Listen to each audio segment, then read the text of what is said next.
Miroir, miroir. Une histoire d'horreur où vous avez déménagé dans une nouvelle maison. Mais rapidement, vous remarquez que quelqu'un vous espionne à travers le miroir. Les vibrations ainsi que les bips de la marche arrière du camion de déménagement indiquèrent que nous étions arrivés. Avec fatigue, j'insérais les clés de ma nouvelle maison dans la serrure de la porte en bois. Je lui fis faire un tour une première fois, puis une seconde fois, et enfin, mon palace se dévoila. Un palace qui aurait bien eu besoin d'un coup de neuf quand la porte grinça méchamment dans mes oreilles. Mais pourquoi ce ton déprimé ? J'étais enfin propriétaire, ma propre maison. Phew. J'avais l'impression que la montagne de carton n'allait jamais diminuer. Mais voilà, je l'avais fait. Tout était déballé. J'étais chez moi. C'était petit, mais agréable. Et le prix était plutôt juste. L'agent immobilier avait lourdement insisté sur le terme « affaire du siècle ». Il n'empêche que ça m'avait quand même coûté un bras et beaucoup de temps pour mettre de côté assez d'argent pour avoir l'apport initial. J'avais allumé la radio et une douce musique folklorique accompagnait mes déambulations dans ces pièces qui partageront mon quotidien. J'étais clairement en train de mourir de faim, mais heureusement j'avais eu la bonne idée de commander une pizza, pas de panne, taille large. J'étais pas encore totalement satisfait de l'agencement que j'avais donné à mon appartement. Bientôt je m'attellerai à la tâche et je transformerai cet endroit en un véritable nid douillet. La musique venait de changer et c'était maintenant un groupe de rap. Ce n'est pas que je n'aimais pas ce genre de chanson, mais je voulais manger le reste de ma pizza en paix. Je l'éteignis donc. Alors que je terminais les parts de pizza à moitié froides qui restaient de la boîte, j'entendis qu'on frappait à la porte. Ah, qu'est-ce que ça pourrait être ? Je connaissais personne encore ici. J'étais nouveau dans le quartier. Les tambourinements continuaient. Après un coup d'œil dans le Judas, j'ouvris donc la porte accompagné de son éternel grincement. Un homme qui me paraissait assez nerveux se tenait là. De la sueur dégoulinait lentement de son front jusqu'à son menton. Bonjour, ravi de te rencontrer, je suis Charles. Je vis de l'autre côté de la rue. Qu'est-ce que cela pouvait bien me faire ? Il aurait pu attendre le matin quand même. Je fis tout de même l'effort de paraître poli. Bonsoir, moi c'est Émile. Je viens d'emménager en fait. Je suis désolé pour tout le bordel, j'ai pas encore eu tout le temps de ranger. Je m'attendais pas à ce que j'ai des visiteurs ce soir. Oui, je comprends. En fait, je vous ai vu à travers la fenêtre, vous étiez en train de manger votre dîner, j'ai l'impression. Non, je voulais juste venir vous dire bonjour. Vous voyez. Sa nervosité commençait à me contaminer. Ses yeux semblaient vouloir éviter les miens à tout prix. Il s'obstinait à regarder quelque chose qui se situait derrière moi. Vous vivez tout seul ici, hein ? Je rongeais mon frein intérieurement. Super. Mon nouveau voisin était donc un taré. Ouais, c'est ça, je viens d'acheter la maison en fait, donc je suis tout seul. Oh, intéressant, ok. Est-ce que l'agent immobilier il vous a dit à propos du précédent propriétaire ? Précédent propriétaire ? Je me rappelais pas de ça, non ? Mais avant que je ne puisse répondre, le voisin commença à se recourber et son visage devint pâle. Oh, mais laissez tomber, hein, vous inquiétez pas, je vais pas vous déranger avec ça ce soir. Je crois que j'ai oublié quelque chose à faire à la maison, j'ai dû laisser allumer les lumières. Je vais y retourner, hein, je vais vous laisser. Installez-vous bien. Je ne pus ajouter un mot que mon voisin se retournait et partait déjà en courant. Il était nerveux et en plus il courait très vite. Je n'étais pas rassuré du tout. Mais qu'est-ce qui venait de se passer ? Est-ce qu'il m'a regardé à travers la fenêtre ? Bon, laissons tomber. Bon, je voulais juste me reposer, moi, tranquillement sur le canapé. Je vais essayer de ne pas penser à ce mec un peu bizarre. Je vais regarder quelque chose et puis j'achèterai, je pense, dès demain matin des rideaux, juste au cas où. Avant d'aller me coucher, je jetai un dernier coup d'œil par la fenêtre. C'est là que je remarquai que mon voisinage était assez éparse. À dire vrai, il n'y avait aucune maison. Je ne voyais rien. D'où est-ce que ce voisin pouvait-il bien venir ? Cette rencontre nocturne m'avait mis un peu sur les nerfs. Je fis donc un tour de toutes les pièces. Il semblait que le dernier propriétaire n'avait pas huilé les gonds depuis un certain temps, car à chaque fois que je poussais une des portes, elle émettait un grincement strident. La salle de bain était parfaite si on laissait de côté le fait qu'une énorme fenêtre jouxtait la baignoire. Elle était évidemment opaque, mais n'importe quel taré pourrait coller son visage. La chambre principale était toute mignonne, éclairée avec des tableaux qui avaient été laissés par les précédents habitants. Il y avait même une petite penderie. Je me surpris à avoir une pensée assez étrange de me demander si je pouvais me cacher à l'intérieur. La dernière pièce était celle où j'avais installé mon bureau, un simple PC Packard Bell avec une grande armoire sur le côté où toutes mes affaires avaient été jetées dès mon arrivée. Je m'apprêtais à me coucher quand un bruit me surprit. Cela venait du salon. Je fis quelques pas dans le noir, cherchant à tâtons l'interrupteur de la lumière, mais je n'en avais pas besoin. La pièce était éclairée par l'écran de la télévision allumé. Pourtant, je n'y avais pas touché. Un film en noir et blanc était en train de se dérouler. Un homme, en gros plan, était en train de raconter une histoire et parler d'une femme qui avait souffert pendant des siècles. Ce vieux film me rappela Nosferatu, ces anciens chefs-d'œuvre en noir et blanc qui de nos jours ne feraient même pas peur à un enfant. Pour la deuxième fois dans cette soirée, je fus à nouveau surpris. Le téléphone s'était mis à sonner. À moins que ce ne soit le déménageur qui m'appelle pour me prévenir qu'un des cartons avait été oublié, je ne savais pas qui pouvait bien me déranger à cette heure-ci. Décidément, c'était ma soirée.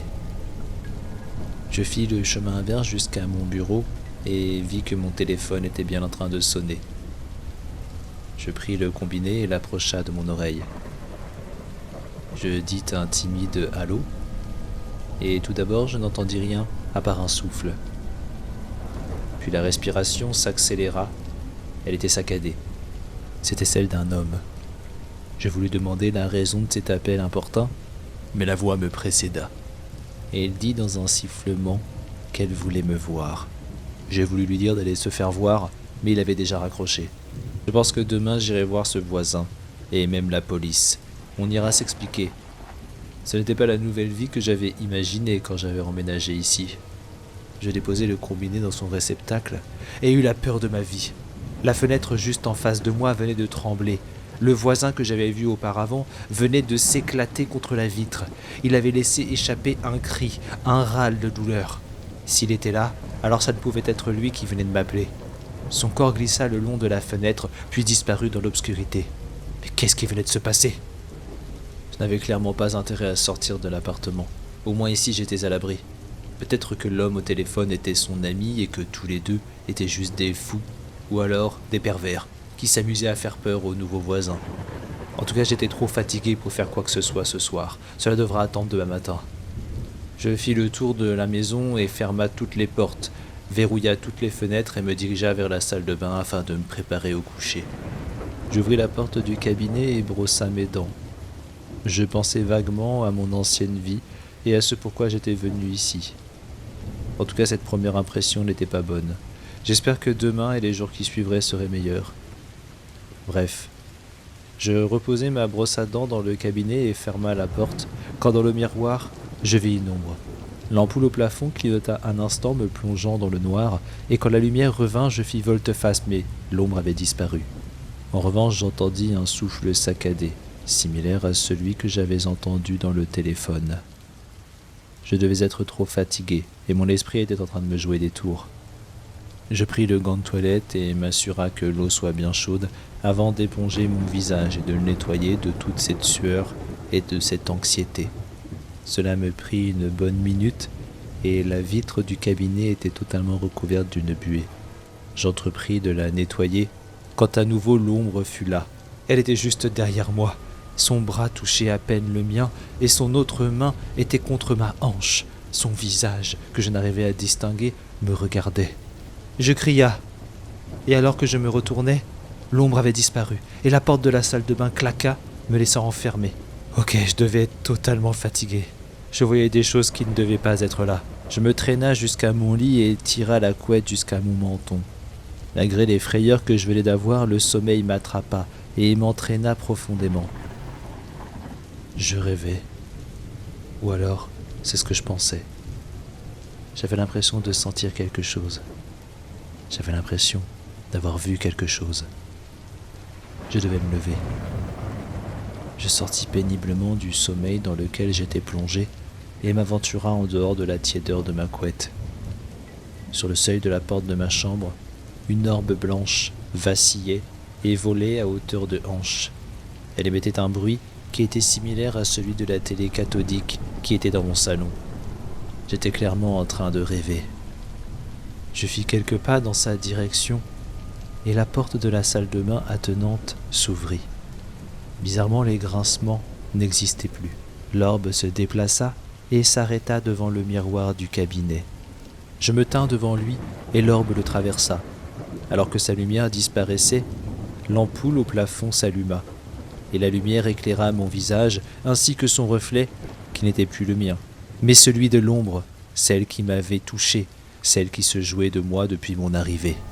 Cette ombre me regardait, rigolait, elle essayait de me faire craquer. Puis elle traversa le miroir. La pièce était plongée dans le noir et j'étais de retour dans mon lit. C'était effectivement un rêve. C'était à mon tour d'être tout transpirant. C'était un étrange cauchemar que je venais de vivre. Alors que je cherchais du regard mon réveil, j'entendis à nouveau des coups portés sur la porte. Si c'était encore ce voisin, je jure que cette fois je le tuerais. J'avançai vers le seuil de ma chambre et à nouveau, la porte de la salle de bain s'ouvrit. Mais cette fois, le grincement était bien présent. Je ne rêvais pas. La lumière s'était allumée alors que je n'avais pas touché à l'interrupteur. Je devais tirer ça au clair, fantôme ou pas. Je fis quelques pas et me retrouva à nouveau devant ce satané miroir. Je comprenais pourquoi certaines personnes étaient effrayées par eux. J'allais finir par peut-être moi aussi tous les briser. Les toilettes étaient juste en face et je me rendis compte que j'avais envie de les utiliser. Je m'asseya donc, et quand je releva la tête, l'ombre était à nouveau là, dans le miroir.